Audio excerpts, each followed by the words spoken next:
What is up? How are you doing, everybody? Happy Father's Day, happy Juneteenth. We are bringing you up to speed on what's been going on. So last Friday, I went out to a party with family and friends, and I ended up seeing Erin from The Joy in Pens and Paper, another YouTuber. So we exchanged some pens. We each brought about like 10 pens or so, and then we just had an awesome little pen party. We brought our own paper, notebooks, and we just exchanged pens and tried everybody's inks and all the different pens. It was amazing. It was awesome. So, Erin, thank you so much for that. I know you're on vacation right now, so have fun. What else happened? On Father's Day, I ended up meeting up with my parents, and I did the anodization experiment. I didn't film it because I was with family all day long, so it was a little bit loud and hectic, and I didn't have a quiet environment like this, so I didn't film it, but I'm going to show you the results. So I ended up doing the Nova, and I went a little bit too high in voltage here, so this one came out more kind of purpley with a little bit of pink in it, so I'm going to end up redoing this one. And I also did Hellcat's Otmog here, and that one came out nice, like a nice kind of baby blue. And I'll show you these in the sunlight because they're much more vibrant. Here they are in the sunlight, more vibrant. And the puppy is doing well. So I didn't care for how this one came out, and I was talking to Quentin from Q3D, and he knows about anodization and such too, and I told him I was going to get a chemical to strip this and redo it, and he was like, oh, which one? So I told him which one, and he was like, careful with that, that's hydrofluoric acid. He, didn't even keep it in his shop because he didn't like it. He recommended another specific industry-developed, purpose-built formula called multi-etch that does the same thing, that will remove this color so I can start over. And it was much safer. So I wanted to say thank you very much to Quentin for, giving me the inside scoop and looking out for my safety there, bud. Thank you very much. So that is coming next Friday, so that way I can hopefully redo this one next weekend. What else is going on? I finished up the Schaefer review, so that should be posted soon. I realized I also have these two old machined pens. They're both titanium, so I can actually break these down and unanodize them, so I can anodize them different colors and kind of run some different patterns and have some fun there too. So I almost thought at one point maybe I should, scope out some pens on the secondary market, kind of plain Janes, anodize them and then sell them. But then I'm like, nah, too much skin in the game at that point. So I'm just going to kind of play around, and I'll help friends and stuff and go from there. What else is going on? So my wife and I just went away for a night or two. This was my selection. So I had my Mag 600 and my Pilot 743, so I can start to compare those two. The Maybe Todd was there for that same reason, because it's a Superflex, so I can compare it to those two. This little guy lives with his journal. It's a fine vintage 1960s Pilot short, and it's a nice gold nib. It's bouncy, but it's cheap enough I can hand that to someone if they ever want to try a fountain pen, and I'm not too worried. What else? We got the Skogsy with the zoom nib here, Marcarda, and that's in a, I keep this inked up with Winter Spice because it just goes with it really well, with Diamine Winter Spice ink. And what else? Oh man, we're testing Robert Oster Fire and Ice in this one, and that is an awesome, really cool ink. I really like it. And it was also my first ever ink spill too. For whatever reason, I inked the pen up, and then I put the cap on and didn't tighten it, and then I went to do a dip nib sample and went to shake the sample, and as soon as I kind of picked it up and shook it a little bit, that it got some ink. Luckily only on the desk, it wasn't too bad, none on the floor or anything like that. But so that's what was going on there. And what else?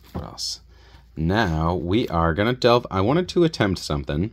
I'm going to try eyedroppering for the first time. I've never eyedroppered before, but this little Nova pen only takes cartridges, or conceivably it could be eyedroppered. So we are going to try and eyedropper this for the first time. First off, let's prepare your area. Get plenty of paper towels, anything like that you're going to need ready beforehand. And that saved me the other day, because when I did have that ink spill, I had immediate paper towels. I didn't have to go, you know, running for 30 seconds to a minute and find paper towels and something to dab it up with. So always prepare your area, have a nice clean area. All right, why eyedropper? Eyedroppering is one of the oldest methods of filling a fountain pen, and it's also the largest capacity because you eliminate all other mechanisms.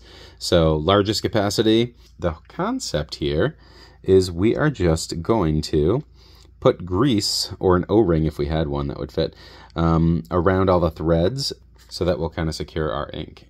Now, I've never done this. Luckily, I do have some silicone grease from back in my paintball airsoft days for O-rings and such like that. And I'm actually going to play it safe, and I'm just going to silicone pretty much everything here. I'm not using a Q-tip because you don't want any hairs. That'll kind of give the liquid a place to catch it and flow through. So I'm not using a Q-tip or anything. I like just using this toothpick here. Okay, that should be good. I did kind of give it a once over with my fingers pretty much after that. All right, so now let's get this in there. I'm a little bit concerned about the ink leaking out here too, so I'm actually going to go ahead and put a little bit there. Yeah, so I'm actually going to go ahead and put a little bit around this, because I do not want that ink getting up in there. I can always take this out after.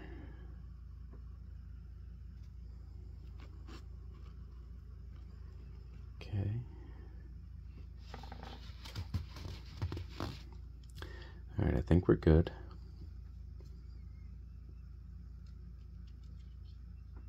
I'm sorry, I'm doing it off screen there. There's that.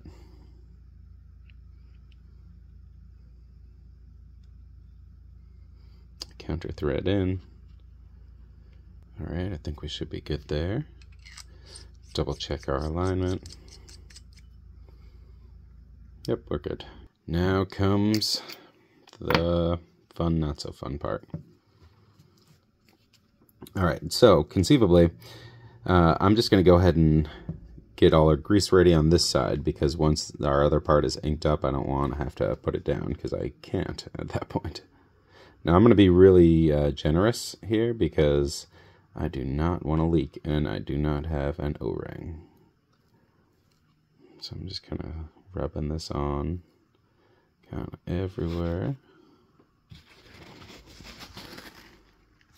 Now, traditionally, you really don't want to ink up a metal pen, but titanium isn't reactive. And I looked it up in that because, you know, everybody was like, don't use metal. And I was like, why?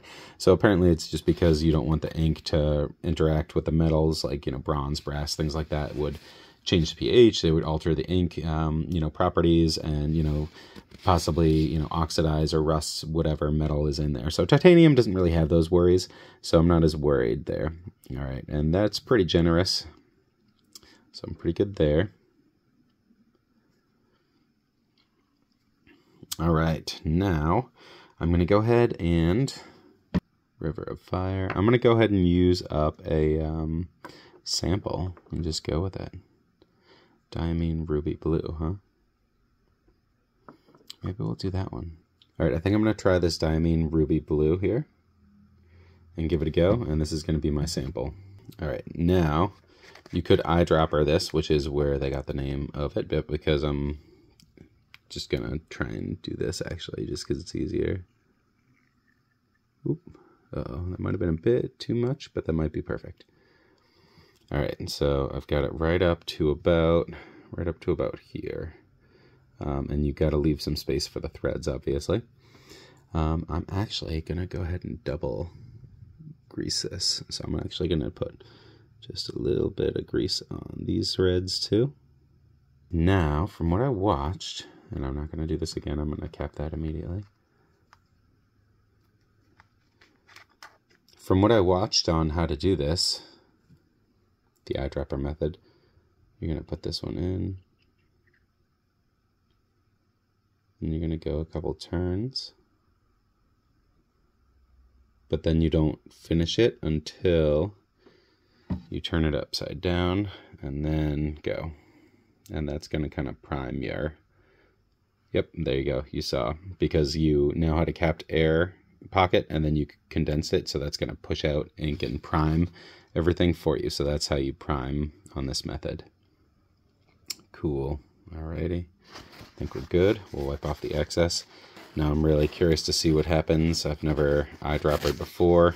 My biggest issue is going to be not unscrewing this to see where my converter's at and accidentally spilling it everywhere. But luckily this is such a weird, unique pen. I think I'll hopefully be able to remember that. Okay, let's post it and give it a try. First eyedroppered pen, for me at least, which is kind of funny because it's like the oldest method you could have.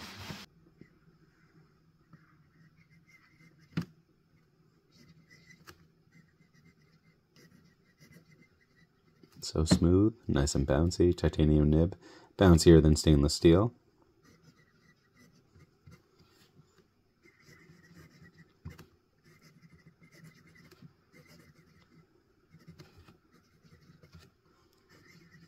And we're gonna hope for no leaks. All right, eyedropper test, let's hope for no leaks. There we go. And I am actually going to wear this and test it. Hope I don't ruin any good pants or anything, but here we go, people. Thank you for coming on this journey, and if this is successful, this is going to be the best way to utilize this pen because it is so small. All right, there we go. First eyedropper, wish me luck. And yeah, is there anything else going on? Hold on before I leave you. When I saw Erin, she gave me, we exchanged samples. I had a bunch of ink samples for her. So, look at all these. Garland, I was looking forward to. All the Iroshizukus are nice, so I'm looking forward to that. The Ruby Blues, what I just put in the Nova for our eyedropper experiment. Another Iroshizuku Konpeki. We've got Robert Oster, Fire and Ice, which I really like. And this one is another one from Dave I put in recently. What else was from Erin? Another Robert Oster, River of Fire. I'm looking forward to that one. Polar Glare I wanted to try. So it was really cool to get a whole bunch of new samples. What else? She gave me Aurora Borealis as well. And yeah, thank you so much, Erin. I'm looking forward to all of these. And even one or two that I do have, it's actually nice because I find I have a small sample. So when I went on my mini vacation here and I brought the vintage Maybe Todd, I might have needed to ink it up. So I tossed this little sample because I was familiar with this ink and its properties, and I have used it in other vintages. So it was nice actually having an ink that I know I like already in a sample form. I actually use this, so thank you. What else is going down? Let's see. Brownie's about to send out another package, so thank you for that. If you're out there, my friend, and that's going to have a couple pens to review, maybe a specialty nib or two to review. And I think I'm also going to have a Pens by Pascal, so I think I'm going to have one of his pens to review too, so that's cool. All right, guys, stick with us, and thank you for joining us as always. And I hope this does not leak on me, and I will let you know if it does. And stay tuned for more anodization updates too as I go with this. And yeah, we will see you soon. Take care, and may your journey lead to serenity.